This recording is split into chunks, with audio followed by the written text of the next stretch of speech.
আমাকে নিয়ে যাবে, হাত বেঁধে আমি চলে যাব, আমি বলবো আমার চোখটা বাঁধেন আর আমাকে 2টা লাথি দেন। পুলিশ অবাক হইলে বলবো এই কারণে লাথি দিবেন যে আমি যুদ্ধ করিয়া লাথি খাওয়ার উপযুক্ত কাম করছি। বঙ্গবন্ধু শেখ মুজিবুর রহমান। আমি কিন্তু বলি উনি প্রথম দিনই ট্রেনটাকে ভুল লাইনে তুলছে। এই ভুল লাইনে তোলার কারণে মূল যার দায়িত্ব ছিল সঠিক লাইনে তোলা, উনি ট্রেনটাকে প্রথমে ভুল লাইনে চলছে। অনেক আওয়ামী লীগ আমাকে মারিয়েও ফেলতে পারে। যে 9 মাসে যে বাঙালির ছেলের হাতে লাঠি ছিল সেই লাঠিটা কিন্তু রাইফেল হয়েছে। 2008 সনে শেখ হাসিনা আসলো মোটামুটি গণতান্ত্রিকভাবে, কিন্তু তার তার চেতনায় এবং চিন্তায় উনি আস্তে আস্তে ওই হিটলারের পথে হাঁটতে শুরু করলেন। আমি শ্রেষ্ঠ, আমার পিতাই শ্রেষ্ঠ, আমার দলই শ্রেষ্ঠ, আমরাই দেশ স্বাধীন করছি, আমাদের পরিবারই দেশের সব কিছু ত্যাগ করছে, ইত্যাদি ইত্যাদি চিন্তার মধ্য দিয়ে উনি এমন একটা অবস্থায় চলে গেলেন। প্রথমে উনি গিয়ে ওই যে তত্ত্বাবধায়ক সরকারের যে একটা আইন ছিল সেই আইনটা উনি বাতিল করলেন, যার মাধ্যমে 5 বছর পরে পরে নিরপেক্ষ সরকারের মাধ্যমে নির্বাচনটাকে বাতিল করলেন। এবং সেই বাতিল করার মধ্য দিয়ে প্রতিবাদ হলো, প্রতিবাদের মধ্য দিয়ে আন্দোলন হলো। আন্দোলনের কোনো কিছুই তিনি মানলেন না। 14 সনে আবার জোর করে ইলেকশন করলেন।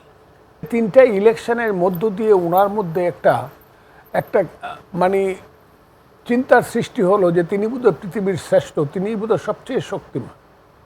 ওনার শক্তির উপরে বোধহয় পৃথিবীতে কোনো শক্তি নেই। উনি কারো কথা মানলেন না, কারো কথা রাখলেন না। গণতন্ত্রকে উনি ধূলিসাৎ করলেন, পদদলিত করলেন, মানুষের মানবাধিকারকেও করলেন। যে প্রতিবাদ করলো তারে জেলখানায় নিলেন, এটা তো সামান্যতম। গুম করলেন, আজ পর্যন্ত অনেককেই খুঁজে পাওয়া যাচ্ছে না, ইলিয়াস আলী সহ অনেককে গুলি করে হত্যা করলেন। এই রক্তের সাগরে সিংহাসন স্থাপন করে উনি 15টা বছর রাজত্ব করার চেষ্টা করলেন। শেষ পর্যন্ত এই 15 বছর প্রতিদিন প্রতি মুহূর্তে বিএনপি কোনো সময় মাঠে, কোনো সময় রাজপথে, কোনো সময় মিছিলে,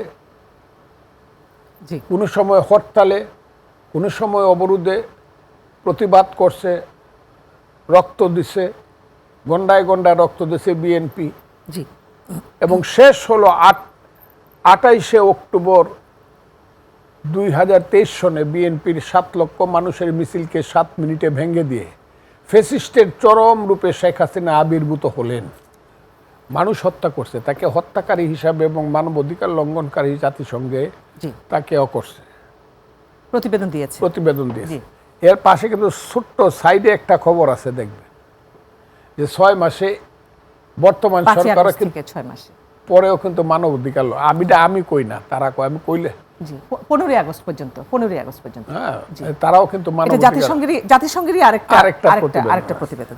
আচ্ছা, 6 মাসে তারাও যদি ওইটার মধ্যে পড়ে থাকে, তারা 6 বছর বা তারা যদি 12 বছর থাকে, তারা কি করবে আমি তো জানি না।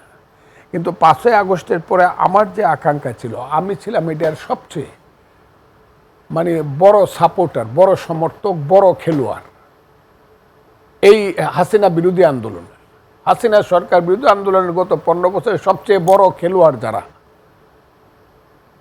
যদি গোল্ড মেডেল যারা পাবে, আমি মনে করি আমাকে একটা দেওয়া উচিত, man of the match, man of the tournament. ছেলেদের ব্যাপারটা পরে আসে, কিন্তু ওই যে 15 বছরের আন্দোলনে তো ছেলেরা ছিল না। এই আন্দোলনে কারা ছিল? এই আন্দোলনে যাদেরকে আপনি আনবেন, রাজপথে বলেন, বক্তৃতায় বলেন, ফিলোসফিক্যাল টকশোতে বলেন, জীবন যৌবনের রিস্ক নিয়ে বলেন, প্রতিদিন স্ত্রীকে বলা রাত্রে ঘুমাও ঠিক মতো, স্বামী তো আছে কিন্তু সকালে উঠে দেখতে পারো তুমি বিধবা। আমি প্রতিদিন বলছি আমার স্ত্রীকে, আমি বলছি তোমার সন্তানরা কিন্তু এতিম হইতে পারে। আমি প্রতিদিন রাত্রে ঘুমাবার সময় ছেলেদেরকে বলছি, তোমরা যে ঘরে ঘুমাও 2 জন 2 রুমে, তোমরা কিন্তু পুলিশ আসলে কেউ ঘর থেকে বেরোবে না। আমাকে নিয়ে যাবে, হাত বেঁধে আমি চলে যাব, আমি বলবো আমার চোখটা বাঁধেন আর আমাকে 2টা লাথি দেন। পুলিশ অবাক হইলে বলবো এই কারণে লাথি দিবেন যে আমি যুদ্ধ করিয়া লাথি খাওয়ার উপযুক্ত কাম করছি।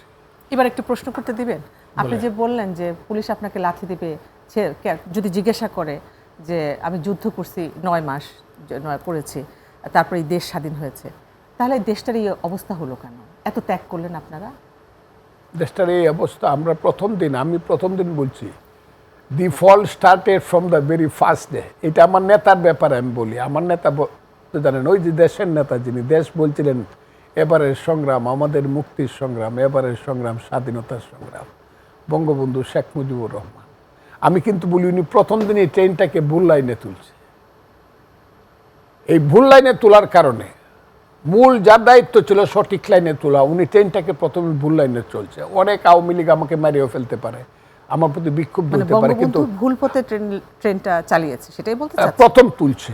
ওই যে 72 সনে 10ই জানুয়ারি তিনি আসলেন, জি 11ই জানুয়ারি একটা অর্ডিন্যান্স করে উনি প্রেসিডেন্সিয়াল ফর্ম অফ গভর্নমেন্টকে উনি পরিবর্তন করে পার্লামেন্টারি ফর্মে নিলেন অর্ডিন্যান্সের মাধ্যমে। একদিন পরেই তিনি নিজে প্রধানমন্ত্রী এবং আবু সাইদ চৌধুরীকে রাষ্ট্রপতি করে পার্লামেন্টারি ফর্ম অফ গভর্নমেন্ট করলেন। রাষ্ট্র চলতে থাকলো। 10 এপ্রিলে সংবিধান চলতে থাকলো। আমাদের মনে হয় আমরা যারা একদিন যুদ্ধ করছিলাম, আমরা কিন্তু চাইছিলাম, আমি মুখ ভাঙ্গিয়া বলি নাই, কিন্তু সবাই মুখ ভাঙ্গিয়া বলছিল যারা মূল যোদ্ধা ছিল, যে বঙ্গবন্ধু আপনি বছরখানেক দেশটা ঘুরিয়ে দেখেন, কার মায়ের বুক খালি হয়েছে, কোন বাবা সন্তান হারা হয়েছে, কোন মা বিধবা হয়েছে, কোন মা ইজ্জত হারাইছে, বাড়ি ঘর কীভাবে পড়ছে, কতগুলো। আপনি 1 বছর আগে ঘুরেন। এরা চালাক। আপনি দায়িত্ব নিয়েন না, কারণ আপনি ছিলেন না, অনুপস্থিত ছিলেন। এমনকি তাকে এটাও বলা হয়েছিল যে 9 মাসে যে বাঙালির ছেলের হাতে লাঠি ছিল, সেই লাঠিটা কিন্তু রাইফেল হয়েছে। যে কৃষকের হাতে লাঙ্গল ছিল, লাঙ্গলটা কিন্তু সেই কৃষকের হাতে এলএমজি হয়েছে। কাজে এই যে 9 মাসে 90 বছর আগায় গেছে দেশটা, আপনি কিন্তু ছিলেন না আগে। এটা যে সেই জায়গাতে আমি বলছি না ইচ্ছাকৃত ভুল বা তার অন্য কোনো কারণে ভুল, তার বিভিন্ন গ্যাপের কারণে আমি মনে করি ট্রেনটা ভিন্ন পথে উঠছে। এখানে একটা প্রথম দিন, আমি এর বেশি আর বল, প্রথম দিন থেকে বঙ্গবন্ধু এটা করা উচিত ছিল। আর তাজউদ্দিন সৈয়দ নজরুলের সরকারকে যদি মনে করতো ইনএফিশিয়েন্ট, তাইলে একটা জাতীয় সরকার করা, সবাই বলছিল একটা যারা যুদ্ধ সবাই মিলে যুদ্ধ করছিলাম, প্রথম কিছুদিন একটা সবাই মিলে সরকার করা উচিত।